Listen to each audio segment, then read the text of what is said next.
تک نہیں چلتے. یہ چڑھتا ہوا سورج عنقریب ڈوب جائے گا اور پھر میرے مصطفیٰ کریم کا چرچا ہر جگہ ہوگا. اور آج دنیا جتنا دبانے کی کوشش کر رہی ہے ہم دیکھ رہے ہیں. میں تو یہ سوچا بھی نہیں تھا کہ ممبئی کی سرزمین پر اتنا بڑا میدان اور میدان میں ایسی گونجتی ہوئی لبیک کی صدائیں اور آج کے وقت تمہاری یہ صدائیں ہی بہت سارے لوگوں کی نیند حرام کر رکھی ہوئی ہے. لوگوں کو اسی بات کا تو خدشہ ہے. اب تو یہ دیکھا جا رہا ہے میرے عزیزوں، میں جس بات پر آپ سے کچھ گفتگو کرنا چاہتا ہوں وہ یہ ہے، قرآن کہتا ہے اسلام کے علاوہ کوئی دوسرے دین کی طرف توجہ بھی کرو گے تو قیامت کے دن تمہیں سب سے بڑے گھاٹے والوں میں اٹھایا جائے گا. کسی کی طرف تم منہ بھی نہ کرو. ارے منہ وہ کرے جو اپنے گھر میں کمفرٹ نہ ہو. اپنے گھر میں اگر کسی کو جگہ نہ مل رہی ہو تو پھر وہ دوسری چھت کا انتظام کرے. اسلام میں کس چیز کی کمی ہے؟ اسلام میں کس چیز کی کمی ہے؟ اللہ کریم نے وہ عظیم نعمت تمہیں عطا کی ہے، تمہیں دوسروں کی دھوتیاں اور چوٹیاں دیکھنے کی ضرورت ہی نہیں ہے. اللہ کریم نے تمہیں مصطفیٰ کریم صلی اللہ تعالیٰ علیہ وسلم کے وہ عظیم اخلاق عطا کیے ہیں.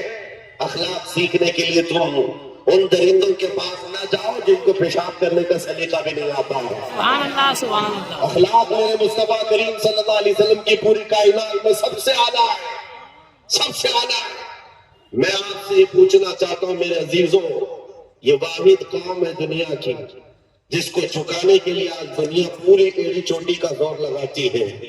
پتہ ہے ہم جھکتے ہیں تو صرف ایک نام پر، جب اللہ اکبر کہا جاتا ہے. اس کے علاوہ کسی بادشاہ کے نام پر بھی نہیں جھکتے.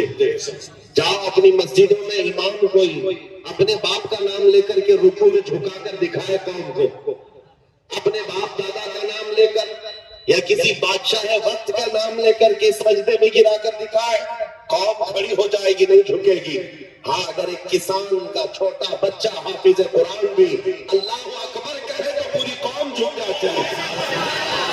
ہماری پیشانی صرف اللہ وحدہ شریک کے لیے ہے، صرف ہم جھکتے ہیں رب العالمین کے دربار میں. اس لیے میں یہ باتیں کر رہا ہوں کہ آج ہم نے دیکھا ہے بہت سارے لوگ سرنڈر ہو گئے ہیں، ادھر ادھر جھکنا شروع کر چکے ہیں. تم کبھی یہ مت دیکھنا کہ کون سی خانقاہ ہے، کون سا مدرسہ ہے اور کہاں سے کیسی آواز آ رہی ہے. بات اتنی دیکھو رسول پاک صلی اللہ علیہ وسلم کی شریعت پر کون قائم ہے. آج جواب دینا بھی بہت ضروری ہے، اس لیے میں جواب دیتا ہوں. بعض لوگوں کو لگتا ہے حالات بڑے خراب ہیں، تھوڑی نرم بات کرنی چاہیے، نرم گفتگو کرنی چاہیے. اسلام غیرت کا درس دیتا ہے، اخلاق بھی سکھاتا ہے. اچھی بات کرو، لیکن چور گھر کے اندر گھس کر کے آئے تو ہاتھ باندھ کر کے بیٹھنا یہ اخلاق نہیں ہے. چور کی گردن پکڑو، اس کی ہاتھ پکڑو، یہ غیرت ہے. اور جب دین اسلام پر حملہ ہو رہا ہو تو یہ غیرت اور بڑھ جانی چاہیے. آپ کو پتہ ہے احد کے میدان میں جب صحابہ اکرام رضوان اللہ تعالیٰ علیہ مجمعین پیچھے ہٹ گئے، جو جیتی ہوئی جنگ تھی وہ شکست میں بدل گئی. 70 صحابہ کی جانیں گئی تھی احد کے میدان میں، امیر حمزہ کا کلیجہ چبایا گیا تھا. اس میدان احد کی بات کر رہا ہوں جس میں رسول پاک صلی اللہ علیہ وسلم کے دندان مبارک شہید ہوئے. سنو، جب حالات ایسے سخت آ جاتے ہیں نا ہم پر تو کفار و مشرکین کے پاس ایک ہی چیز رہ جاتی ہے، ہمارا مذاق اڑانا.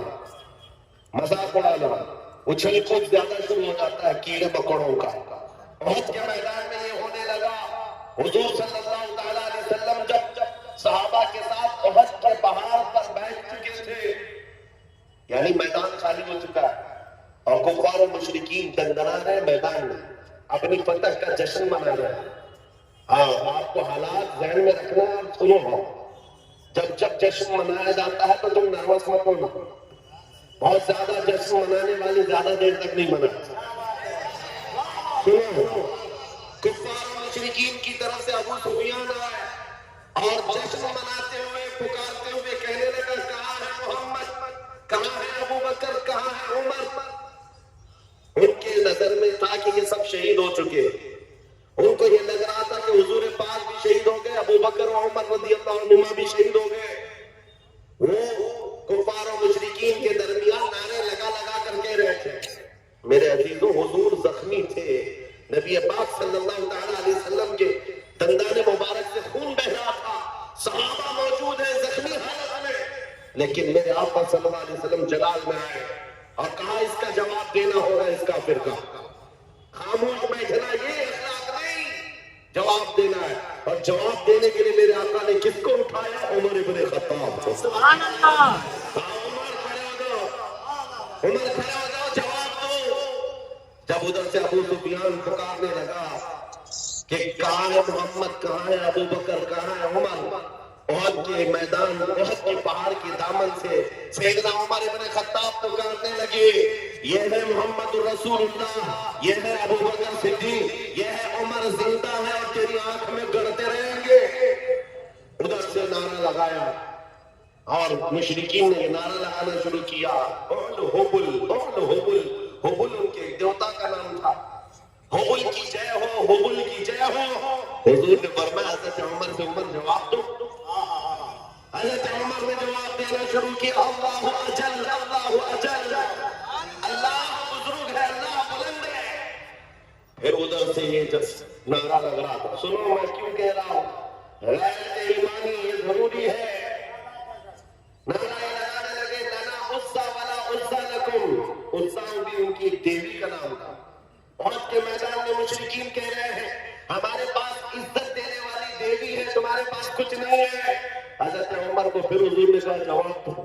حضرت عمر کہتے اللہ مولانا ولا مولا لکم, اللہ ہمارا مددگار ہے, تمہارا کوئی نہیں ہے.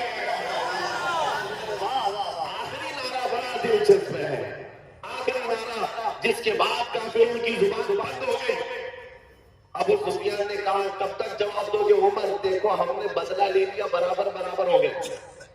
بدر کے میدان میں جو پہلی جنگ تھی اس میں 70 کافر مارے گئے تھے اور احد کے میدان میں 70 مسلمان شہید ہو گئے. ابو سفیان کہتا ہے دیکھو برابر ہو گیا, تم نے ایک سال پہلے 70 ہمارے مارے تھے, اس سال 70 ہم نے تمہارے مارے, جنگ برابر ہو گئی. حضرت عمر کھڑے ہوتے ہوئے کہتے ہیں ابو سفیان کہاں کی برابری, کس برابری کی بات کر رہا ہے؟ کوئی برابری نہیں. تمہارے مارے ہوئے مردے دوزخ میں ہیں, ہمارے مارے ہوئے جنت میں ہیں.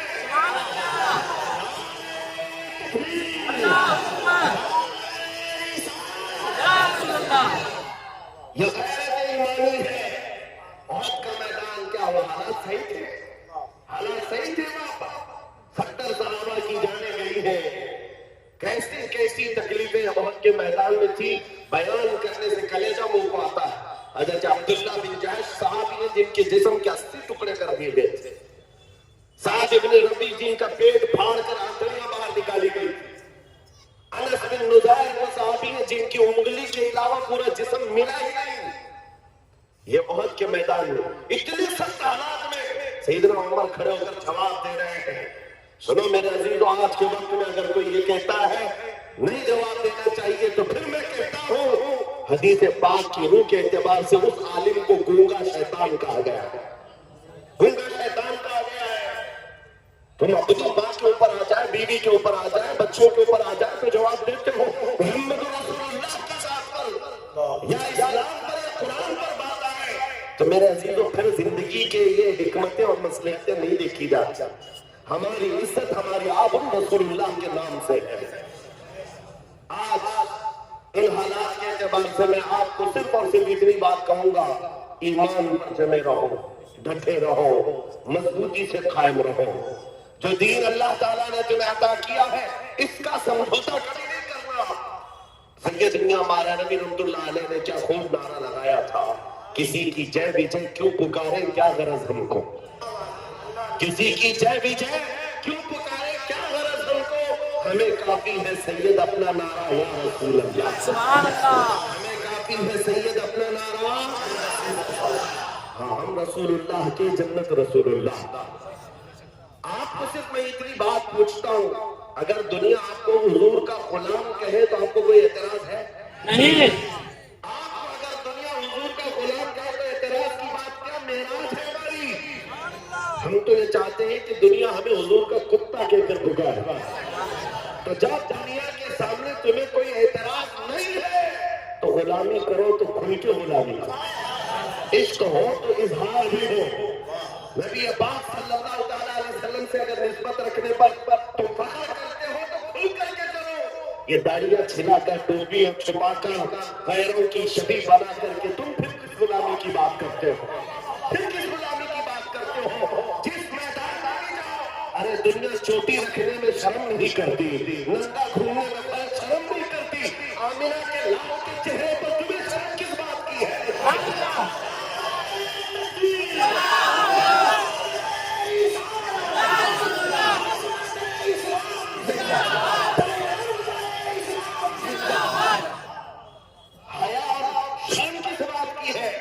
اس لیے میں نوجوانوں سے صرف اتنا کہتا ہوں, میں تلوار ہتھیار نیزے بھالے بندوق بارود کی بات نہیں کرتا.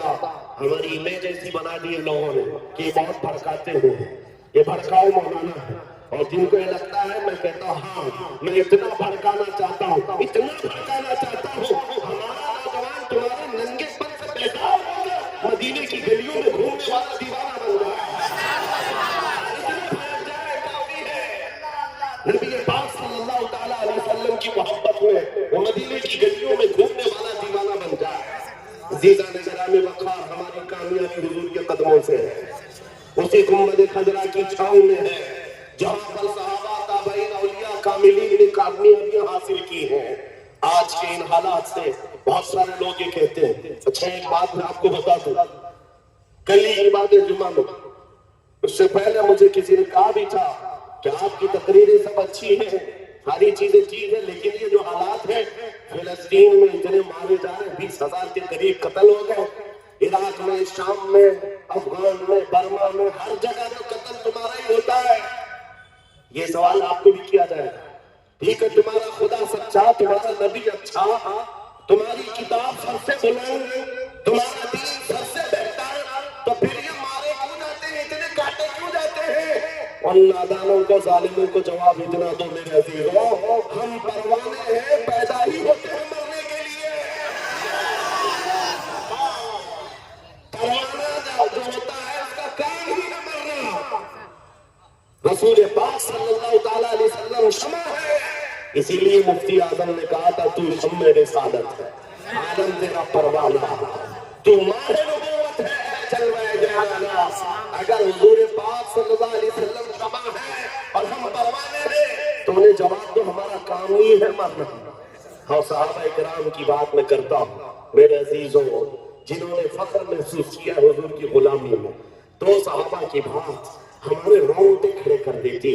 سعد بن ابی وقاص اور عبداللہ بن جحش, دونوں بڑے گہرے یار تھے, جگری دوست تھے, ایک دوسرے کے ساتھ اٹھنا بیٹھنا بہت تھا. لیکن جنگ احد سے ایک رات پہلے دونوں دوست مسلح بچھا کر بیٹھ جاتے, کل صبح جنگ کے میدان میں اترنا ہے, آؤ بیٹھتے دعا کرتے ہیں. توجہ میرے عزیز, سعد بن ابی وقاص سے کہا اپنے دوست سے, عبداللہ میں دعا کرتا ہوں تم آمین کہنا. عبداللہ بن جحش کہتے ٹھیک ہے, تمہاری دعا ہو جائے گی, پھر میں دعا کرتا ہوں تم آمین کہنا. توجہ, دعا کیا کی جا رہی ہے؟ سعد بن ابی وقاص ہاتھ اٹھاتے کہتے ہیں اے رب العالمین, کل جب میدان احد میں اتروں تیرے نبی پاک کے دین کی حمایت کے لیے, رسول اللہ کی صفوں میں جاؤں, تو مولا میرا مقابلہ کسی بڑے پہلوان سے کرا دے. یہ نہیں چھپ چھپا کر کے کوئی چھوٹے سپاہی کو ٹچ کر کے بھاگ آئے. خواہش بھی تو دیکھو حضور کے سپاہی کی. یا اللہ کل جب میدان میں اتروں, سب سے بڑا جو پہلوان ہو اس سے میرا مقابلہ کرا. آگے کی دعا بھی سن لو. پھر سعد بن ابی وقاص کی خواہشیں کیا ہیں؟ کہتے ہیں مولا جب وہ سامنے آئے میں سامنے سے ماروں, دائیں سے ماروں, بائیں سے ماروں, پیچھے سے ماروں, پھر گرا کر سینے پر چڑھ جائے, پھر کہوں میں ان کے موبائل بائز کر رہا ہوں, پھر کہوں اسلام بلند ہے. ان کی دعا ہو گئی. دوسرے دوست کی دعا کیا؟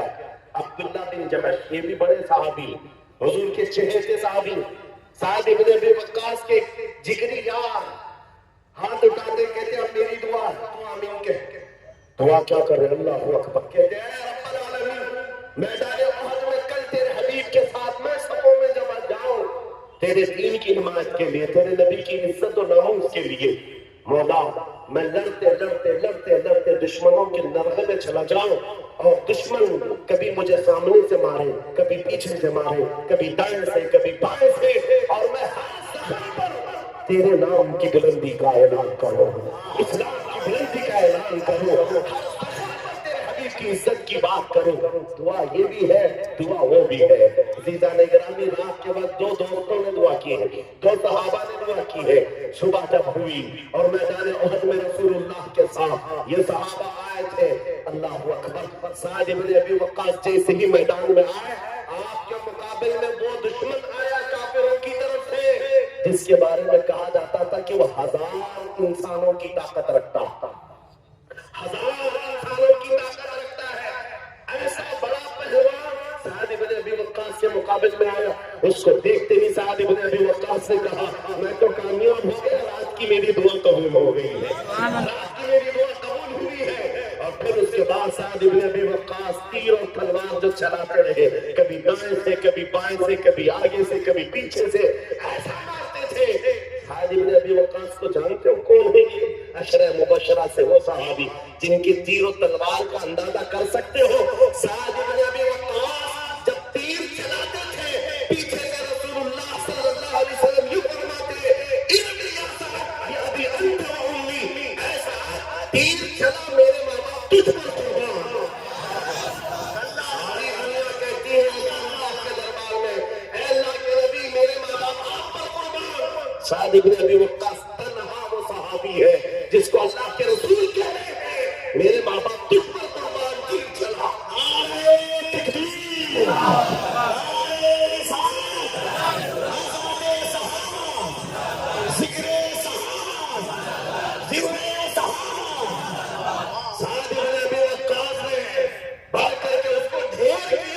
اور ویسے ان کی رات کی دعا تھی، سینے پر چڑھ کر کے کہا اسلام تھا، اسلام ہے، اسلام رہے گا۔ شام میں جب جنگ ختم ہوئی، میں مختصراً عرض کر رہا ہوں، اور جب پتہ یہ چلا کہ مسلمانوں میں 70 شہید ہو گئے، سعد بن ابی وقاص کہتے ہیں میرے دوست میرے جگری یار کی کیا خبر ہے؟ صحابہ نے کہا تمہارا دوست عبداللہ بن جہش شہید ہو گیا۔ اتنی خبر تھی، دل پر بجلیاں گری، بہت گہرے دوست تھے۔ سعد بن ابی وقاص ڈھونڈتے ہوئے آتے، دیکھا عبداللہ بن جہش کے ٹکڑے کیے جا چکے تھے، 80 ٹکڑے۔ صحابہ سے پوچھا کہ کیسے؟ صحابہ نے کہا یہ مست اور دیوانہ وار لڑتے ہوئے ایسے گھس گئے اور نرغے میں پھنسے تو سامنے سے دائیں سے بائیں سے پیچھے سے ان کو اتنا مارا گیا، ہر سجدے پر چلاتے تھے اللہ اکبر، اللہ سب سے بڑا ہے۔ اس کے بعد شہید ہو گئے اور ان کے ٹکڑے کیے گئے۔ سعد بن ابی وقاص ٹکڑا اٹھاتے ہیں اور کہتے ہیں میرے عبداللہ کل میں نے بھی دعا کی تھی اور تو نے بھی دعا کی تھی، میری بھی قبول ہوئی تیری بھی قبول ہوئی، لیکن قسم رب ذوالجلال کی میری دعا سے تیری دعا کئی درجے افضل ہے، اس لیے کہ حضور کی محبت میں مارنا اور ہے، حضور کی محبت میں مر جانے کا مزہ اور ہے۔ اللہ حضرت اسی کو کہتے ہیں جان عشق مصطفیٰ روز وضو کرے خدا، جس کو ہو درد کا مزہ ناز دوا اٹھائے۔ حضور کی محبت میں جو دنیا سے جاتا ہے وہ ایک لذت لے کر کے جاتا ہے، وہ ایک مزہ لے کر کے جاتا ہے۔ لہذا میرے عزیزوں میں آپ کو صرف یہ باتیں اس لیے عرض کر رہا ہوں کہ یہ شہادتیں تاریخ میں رقم ہیں، ہم بار بار اپنے بچوں کو اس لیے سناتے ہیں کہ کوئی گٹر سے نکلا ہوا کیڑا ان کو ڈرا نہ دے اور آپ ڈر بھی نہ جائیں۔ ایسے حالات ہوتے ہیں، ابھی موسم میں نکلے ہوئے کبھی تم کو چھوٹی چھوٹی چڑیاں لے کر کے لہرا کر کے دکھاتے ہیں، یہ دیکھو ہم آ رہے ہیں۔ گیدڑوں سے کہو یہ اللہ کے نبی کے وہ شیر ہے جو 1400 سال سے کربلا سنتے ہیں۔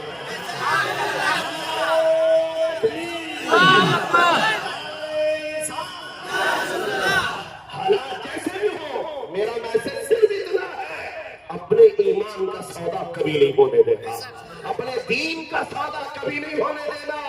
اسلام کے متعلق تم زیادہ فکر مند بھی مت ہو، اسلام اپنا دفاع خود کرتا ہے، اسلام اپنا ڈیفینس خود کرتا ہے۔ یہ اسلام وہ پودا ہے جو تتاریوں کی بڑی آندھیوں میں بھی محفوظ رہا ہے۔ ہاں چنگیز اور ہلاکو کے دور میں بھی اس کا بال بیکا نہیں ہو سکا. آپ کو پتا ہے بغداد میں تتاریوں نے قتل عام کیا تھا, سب کو سلا دیا ہے, خون سے لال کر دیا ہے.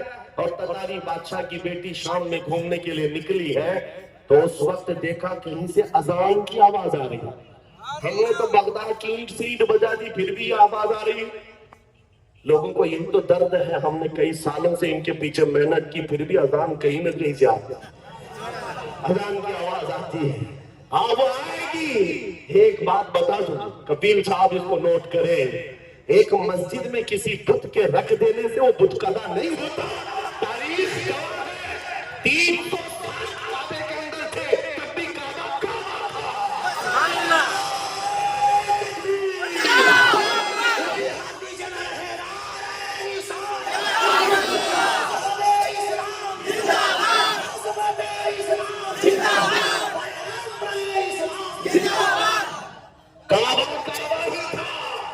کعبے کا طواف کبھی نہیں رکا, کعبہ کا حج ہوتا رہا. 300 سال بیٹھے تھے تب کعبہ کعبہ تھا. اور پھر میرے آقا صلی اللہ علیہ وسلم تشریف لائے اور ہر طرح کی شرک اور کفر سے کعبے کو پاک کیا. اور ہمارا یقین ہے محمد عربی کا غلام کبھی تو آئے گا اور پھر بت قدے سے اس مسجد پاک کو پاک کر کے قوم کے حوالے کرے گا. سبحان اللہ. سبحان اللہ. قوم کے حوالے کرے گا انشاءاللہ. میری بات سنو, تتاریوں کی بیٹی نے پوچھا اس وقت اذان کی آواز کہاں سے آ رہی ہے, آواز کہاں سے آ رہی ہے. لوگوں نے کہا ڈھونڈتے, دیکھا تو ایک چھوٹی سی دکان میں بوڑھا آدمی ہے اذان دے رہا ہے. پکڑ کے لاؤ اس کو, پکڑ کر کے لائے. بوڑھے لوگ جو ہیں بڑے سخت ہوتے ہیں. ہاں ابھی ہم نے ایک بوڑھے صاحب کا انٹرویو بھی دیکھ رہے تھے, بڑے تنگ کر کے جواب دیتے کیونکہ ان کو پتا ہے اب بچا کیا ہے, اب بچا کیا ہے, داڑھی سفید ہو گئی, کمر جھک گئی ہے, جانا ہے ویسے بھی. تو بوڑھا اذان دے رہا ہے بغداد کی گلیوں میں. تتاریوں کی بیٹی بڑی سخت دل کی تھی, گرفتار کر کے لائی. کہا بابا تجھے پتا ہے ہم نے یہاں تو پوری کی پورے مینار گرا دیے, کھوپڑیوں سے مینار بنائے ہیں تمہارے, اس وقت تم اذان دے رہے ہو. بوڑھے نے کہا جب تک میری سانس چلتی رہے گی اذان دیتا رہا. سبحان اللہ. اس خاتون نے ایک سوال پوچھا کہ اچھا تجھے اتنا یقین ہے تیرے خدا پر, تو پھر تیرا خدا بچایا کیوں نہیں؟ ہم اتنا مار رہے تھے اور اتنے لوگوں کو مارا ہے, تمہارا خدا کہاں ہے, کیوں نہیں بچایا؟ بوڑھے نے بڑی دانش مندی کا جواب دیا. کہا بیٹی تجھے پتا ہے بکریاں پالنے والا ریوڑ لے کر کے جب چلتا ہے تو ساتھ میں کتا بھی لے کے چلتا ہے. سبحان اللہ. بکری کبھی ریوڑ سے ہٹ جاتی, ادھر ادھر جاتی ہے تو کتا بھونک بھونک کر کے اس کو جماعت میں شامل کرتا ہے. ہم امت مصطفیٰ کبھی بھٹک جاتے جماعت سے ادھر ادھر, مولا تم جیسے کتے چھوڑتا ہے, تم بھونک بھونک کر کے ہمیں پھر شریعت میں لے آتے. سبحان اللہ. یاد حالات ہے بھونکنے والے, اگر اور تیزی سے بھونکے تو میرا یقین ہے کہ یہ جو بچے ادھر ادھر بھٹکے ہیں انشاءاللہ میرے مصطفیٰ کی چھاؤں میں ضرور آئیں گے انشاءاللہ. انشاءاللہ. اب اپنے دلوں کی عبادت کرنی ہے, اخلاق سے کرنی ہے, حضور پاک کی سنتوں سے کرنی ہے. اب ہماری جو زندگی باقی ہے میرے عزیزوں یہی اظہار بھی کرنا ہے. اور ایک بات میں یہ بھی بتا دوں, حالات کے اعتبار سے چنگیز یہ بھی 50 لاکھ انسانوں کے قتل کا اس کے اوپر الزام بھی ہے, اور بلکہ حقیقت ہے 50 لاکھ لوگوں کو مارا. روزانہ قتل نہیں کرتا تو کھانا نہیں کھاتا. ایک مرتبہ یہی ہماری جماعت, مسلمانوں کی جماعت میدان میں گرفتار کر کے لائی گئی, 3 صفوں میں کھڑا کی, خود گھوڑے پر بیٹھا ہوا کھلونے سے کھیل رہا. جلاد کو بلایا کہ اب ایک ہی صفیں اڑانا شروع کر دو, گردنیں اڑاؤ. ان حالات میں سنو میرے عزیز, پہلی مرتبہ جب جلاد گردن پر تلوار اڑانے لگا, چلانے لگا, تو ایک پہلی صف میں بوڑھے میاں تھے, وہ ہٹ کر کے پیچھے چلے گئے, دوسری صف میں چلے گئے. پہلی صف میں نمبر نہ آئے دوسرے میں چلے جاتے. مرنا تو تھا ہی. جب پہلی صف والوں کو پورا جلاد اڑا دیا, گردنیں اڑ گئی, دوسرے صف کی باری آئی. چنگیز دیکھ رہا تھا کہ یہ بوڑھا پیچھے چلا گیا ہے, کہاں تک جائے. دوسری صف کو حکم دیا, جلاد کو حکم دیا گیا مارو. قتل کرتے کرتے گردنیں اڑاتے ہوئے آیا. یہ بوڑھا تیسری صف میں چلا گیا, تیسری صف میں گیا. اب آخری صف ہے, اس کے پیچھے کچھ تھی نہیں. چنگیز نے تیسری صف کے قتل کے حکم سے پہلے مذاق میں کہا مار کر کے پوچھا, بوڑھے پہلی صف میں کھڑا تھا دوسری میں آ گیا, دوسری میں کھڑا تھا تیسری میں آ گیا, تیسری کی باری شروع ہو رہی ہے, بوڑھے نے کہا اب بھی میرا اللہ ہے, سبحان اللہ. نا امید نہیں ہے. اس نے ابھی جلاد کو حکم دیا ہی تھا. اس چنگیز کے ہاتھ میں جو کھلونا تھا, گھوڑے پر بیٹھ کر کھیل رہا تھا, اچانک گر گیا. اور وہ کھلونا اٹھانے کے چکر میں جیسے ہی جھکا, اس کا گھوڑا بلک گیا, اس کا پیر گھوڑے کی زین میں پھنس گیا اور گھوڑا بھاگنے لگا. اتنا بھاگا کہ چنگیز کے سر کو پتھروں سے ٹکراتے ٹکراتے, گھوڑا کسی کے قابو میں نہیں ہے, سارے سپاہی گھوڑا پکڑنے کے پیچھے بھاگے ہوئے ہیں, سارے وزیر پکڑنے کے لیے جا رہے ہیں. گھوڑا اس وقت جا کر رکا جب اس کا سر پھٹ کر 2 ٹکڑے ہو گئے, مر چکا ہے, اور ساری سلطنت ایک آن میں ختم. بوڑھا اپنے ہاتھ اٹھا کر کہتا ہے, اے دنیا والوں دیکھو میرا مولا موجود ہے. کیسے یہ حالات کو میرے دل اللہ ہے. قرآن پاک میں میرا مولا فرماتا ہے, لا تحزن ان اللہ معنا. رسول پاک صلی اللہ تعالی علیہ وسلم نے غار ثور میں حضرت ابو بکر کو یہ جملہ کہا تھا. یہ جملہ بہت پاورفل ہے, بہت پاورفل ہے. آج اگر آپ یہ کہتے ہیں کہ کون ہے ہمارے ساتھ, کون سی سیاسی طاقت ہے, کون سی قوت ہے, میاں ہم کو بھی دیکھو, لوگ یہ سوچتے ہوں گے بڑے بڑے لوگ ان کو چلاتے ہیں, چھوٹا آدمی بھی پیچھے کھڑے ہونے کو تیار نہیں ہوتا. ہاں یہ تو بڑے جگرے والے مولانا لوگ ہیں جو بیٹھ گئے اسٹیج پر. یو پی میں تو ڈرتے بھی ہیں. ہاں ان کے اسٹیج پر بیٹھیں گے, دوسرے دن فوٹو میں آئیں گے.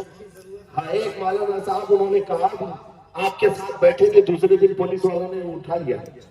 کہا کیوں اٹھایا؟ کہا لبیک لبیک تم بہت پکار رہے تھے. میں نے مولانا صاحب سے کہا فخر کرو مولانا, دنیا چوری کر کے تھانے جاتی ہے, تم نبی کا نام لے کر جا رہے ہو, اس میں کیا ہے؟ اس میں کس بات کی صدق اور شرم ہے؟ میں یہ کہہ رہا ہوں میرے عزیزوں, نبی پاک صلی اللہ تعالی علیہ وسلم کی محبت میں اگر کسی کو حیا ہے اور شرم ہے تو یہ شیطانی شرم ہے, یہ شیطانی حیا. صدیق اکبر غار ثور میں حضور کے ساتھ ہیں, مشرکین ڈھونڈتے ڈھونڈتے اس غار تک بھی آ گئے, اور ایسے حالات تھے کہ حضرت ابوبکر کہتے ہیں اگر وہ پاؤں اٹھاتے تو ہم نظر آ جاتے.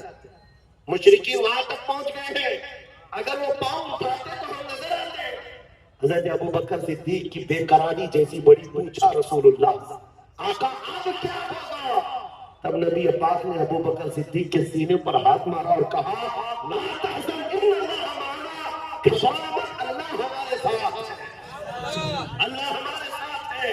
آج پھر میں یہ کہتا ہوں, کون ہے تمہارے ساتھ؟ دنیا یہ بار بار تانا مارتی ہے, یہ پارٹی بھی نہیں, وہ پارٹی بھی نہیں, ہزاروں گرو گھنٹہ اللہ ہمارے ساتھ.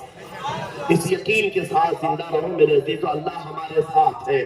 آپ کی پیدائش جب ہوئی تھی, آپ کے کان میں مؤذن نے سب سے پہلا جملہ کیا کہا تھا؟ اذان دیتے ہیں کہ نہیں بچہ پیدا ہونے پر؟ بولو زور سے, کیا کلمہ تھا؟ اللہ اکبر, اللہ اکبر. اللہ اکبر کا مطلب اللہ سب سے بڑا ہے. اور اس کے بعد جس دن تم مرتے ہو کفن پہنا کر کے جنازہ لا کر رکھ دیا جاتا, امام تمہارے جنازے پر تکبیر اٹھا کر سب سے پہلے کیا کہتا ہے؟